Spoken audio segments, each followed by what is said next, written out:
You guys, everybody else in the world doesn't line up for buses? What? Okay, in today's video, we're gonna be looking at this article called 29 Struggles Only Canadians Will Understand. Because I'm a Canadian, so hopefully I understand these. I also got some Timbit cereal to have along with it because that's Canadian, right? I tried the chocolate one earlier and it's really good, and I haven't tried the birthday cake one yet. So like, these are super sugary cereals. Like per 36 grams of this, there is 17 grams of sugar. So this is pretty much 50% sugar almost. So yeah, let's just get onto the list and see what Canadians are struggling with. What struggles do Canadians only understand? Okay, this one's very cliche. Finding yourself regularly apologizing to inanimate objects that you bump into. Okay, I do that a lot. I also like talk to inanimate objects a lot too, so I'm pretty strange as well. Like, I'll tell stuff off. Like, you know, I get tripped up by a chair. It's the chair's fault. It's not you. I don't find myself apologizing to it. I think I'd probably get a little bit more annoyed at it. Okay, let's have a look at the next one. The uphill battle of texting with mittens on. Okay, I've never done this. I'm not actually doing very good on this at the moment, but yeah, trust me, I am Canadian, okay? I truly am. And I think I need to get my Canadian levels up a little bit more.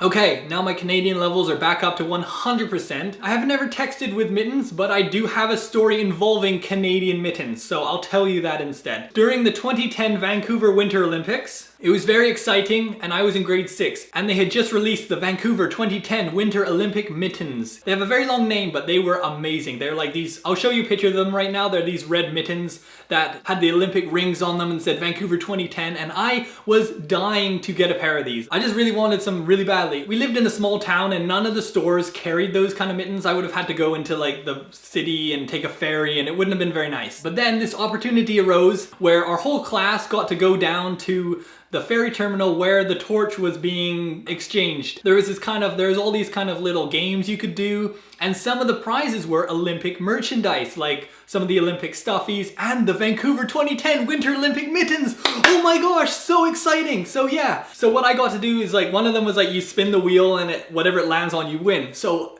that is what I do. So I go do the spinny thing and it's like going along and it lands on some dumb stuffy. And I was so mad. I felt like I probably cried. I'm not even joking.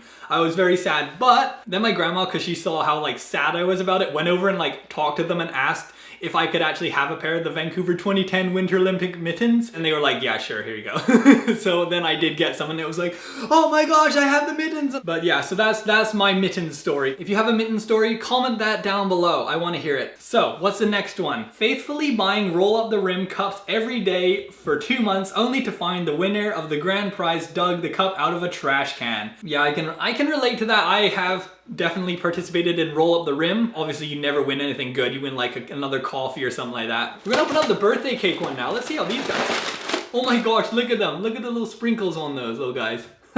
This basically tastes like if they made a cupcake into cereal. Like, this is amazing.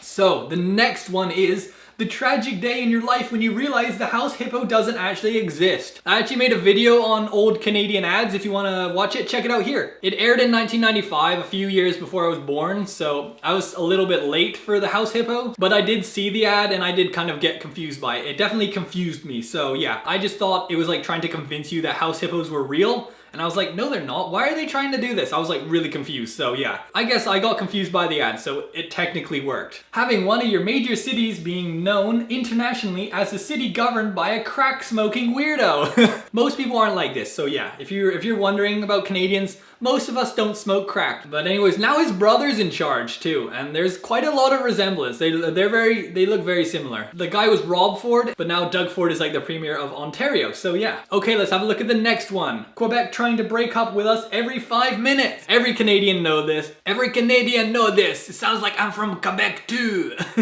For those who don't know, like a Quebec French accent is like very different than like a European French accent, you know? They talk like this and that. Not like other French where it's like vive blah blah blah blah. That was a very scientific breakdown of both French languages. Hopefully you enjoyed. Smash that like button right now.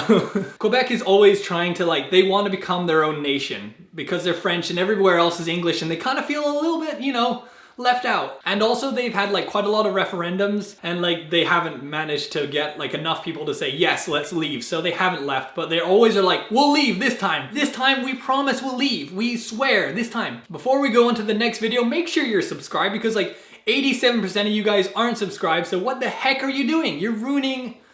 I don't know what you're ruining, but you're just, it's not good. Please subscribe. When traffic is held up by a flock of Canadian geese who are taking their sweet old time crossing the road. Actually, this hasn't ever happened to me. I've seen lots of Canada geese. Did I say Canadian geese?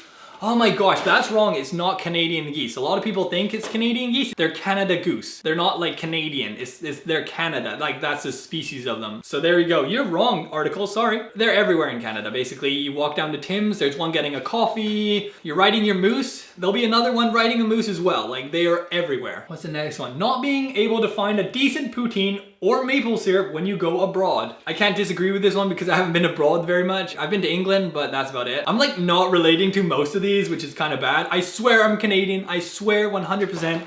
I'm having more Timbit cereal. See, I'm Canadian, I promise. I do intend to travel more, but I'll just bring my own maple syrup with me. Just a little flask, so every now and then I can just chug some maple syrup. Getting the true maple syrup, that is the best stuff. You don't want like Aunt Jemima table syrup, that's garbage. No, you want proper maple syrup, 100% pure maple syrup. It costs like $30 a liter, but like it's really great. And also if Quebec left Canada, they make most of the maple syrup, so like we wouldn't have very much maple syrup. The rest of Canada would be like not as maple syrupy, so that would be really sad too. So that's another reason they can't ever leave. If you're one of those people that like no-name brand garbage butter flavored maple syrup, smash like on this video and leave. Finding a sweet deal online and then realizing you're on an American version of the website. Oh yes, when you find a really good deal but it's an American website, yeah, it's just very sad. The Canadian dollar is like 70 cents to the US dollar, and that's on a good day. Most of the time it's like less. Or to add on to this one too, have you ever bought something thinking it was in Canadian dollars on a credit card, and then when you get the bill, it's like a third more than you expected, and you're like, what the heck? I thought this was gonna be like 50 bucks, but now it's like 80, and you're like all confused. Comment down below if that's ever happened to you. Spell check refusing to recognize Canadian English as a language. Yes, I feel this one all the time. You're trying to write color, there's a U in color, you know, but it's like, no, you spelled that wrong. You're like, yes, in Canada, we add the U in the color. It's very, very sad, terrible.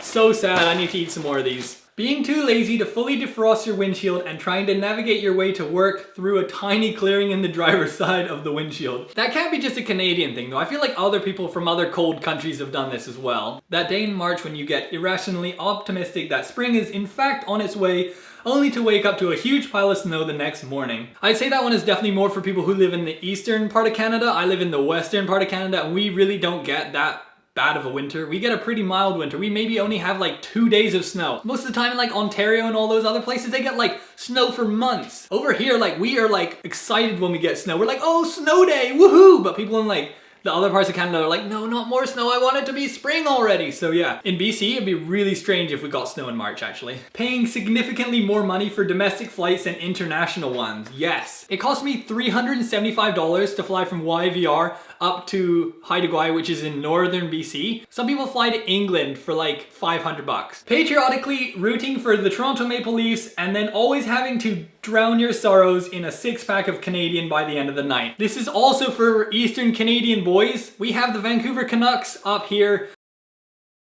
So I don't actually cheer for the Leafs, and I actually don't even like Molson Canadian either. It's such a watery beer, so yeah. In grade 7, I followed the Canucks run to the Stanley Cup final, where they lost like horrifically, really badly to the Boston Bruins. I followed them all the way. We had like a shrine in our classroom, and it was like so exciting, and then we're like, they're gonna win it, they're gonna win the Stanley Cup, they can do it, because they beat Chicago, who always got them out of the Stanley Cup, and it was like, oh, it was so great, because they were gonna do it. But then they lost to Boston in like the last game. They had 2 games to win it in, and they lost like one of them like 7-0, and then they lost the other one like 6-0. Like they did so bad, it wasn't even close. After that, I didn't really follow the Canucks. This video is not available in your country. Yes, I've seen that, but that's why we have VPNs. Segue to our sponsor. That does happen in Canada, but you just get a VPN, so yeah, not that big of a deal. Anyways. Realizing that most of the money in your wallet is actually Canadian Tire money. But now they're like moving away from that. They have a CT Money card now, and you just get it on a card. You don't even get the cool paper money. Here's all my Canadian Tire money. Look at all this. Look how much I got. I'm loaded in Canadian Tire money. Look at all this money. Look at all this, but it's only like $8. Your international friends visiting Vancouver and expecting you to pop by for a weekend from Toronto. Yeah.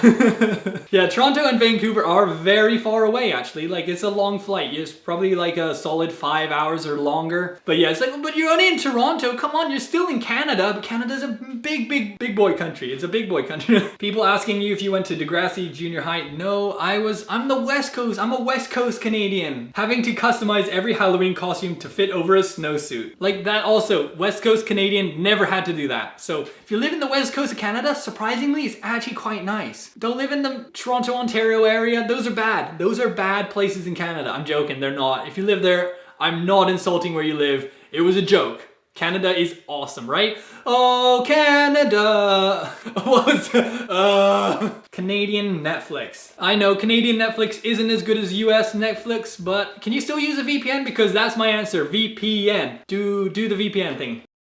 They're so good. They're like cupcakes. I know, they're like a cupcake, I told you.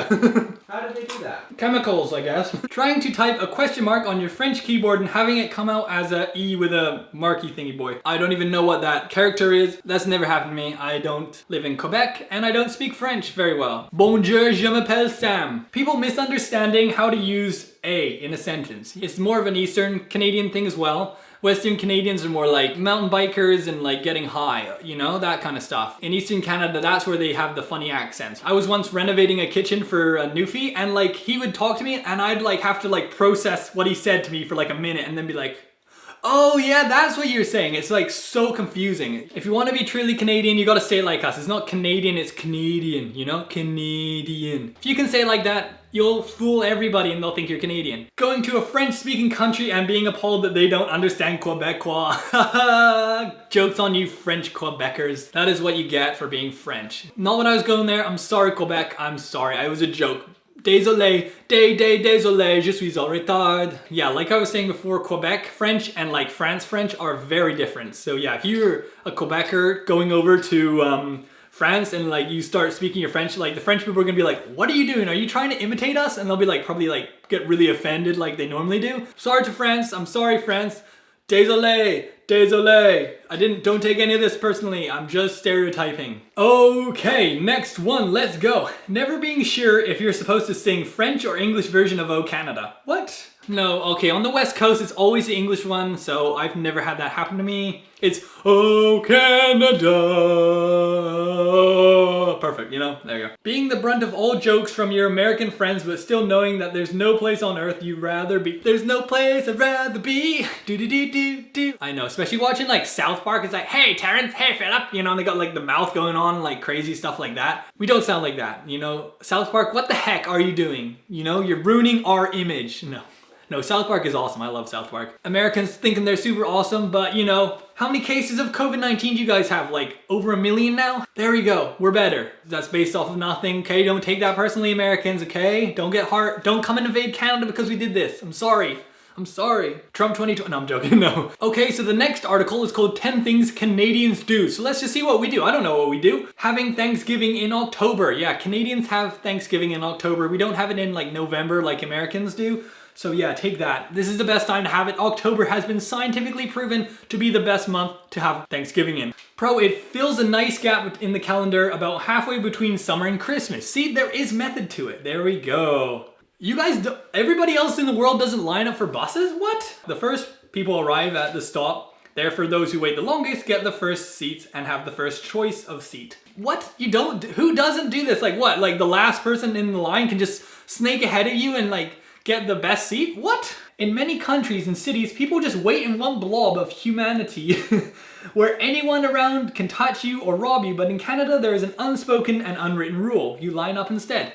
Are you serious? No other countries do this? I'm confused. Okay, if you live in another country outside of Canada, opposed to the countries inside of Canada, but if you live in another country that's not Canada, comment down below how you line up for the bus. Growing playoff beards. Look at me, I'm like the opposite of that. I'm like clean shaven. Look at these baby cheeks here. Look at this. I don't actually follow the NHL very much anymore now, but when I did when I was in grade 7, I definitely couldn't have grown a playoff beard. So yeah, own a cottage or have friends who own cottages. Yes. I have so many friends that own cottages, so that's a good thing. You don't want to own cottages yourself, is get your friends to own them, because then you can be like, hey, let's go to the cottage, and then it's like kind of their thing, you know? Like if you break a window because you're too drunk or something like that, then they kind of have to fix it, you know? It's the unwritten rules. Joking, none of that's ever happened while I was at a cabin before. Display their Canadian culture with pride by wearing a maple leaf flag when traveling. The only reason we do this is just so we don't get mistaken as Americans, because we don't want that to happen. We do look very similar, so we don't want other countries and cultures thinking we're American. We want them to be like, oh, it's Canada, they're gonna be nice, not like, oh, it's some American tourists. And it's like, it's not like Americans, you know, where they like go walking around with their big flag and their 4th of July t-shirts. Most of the time it's just like a little Canadian flag that you have like embroidered onto your backpack, like that's it.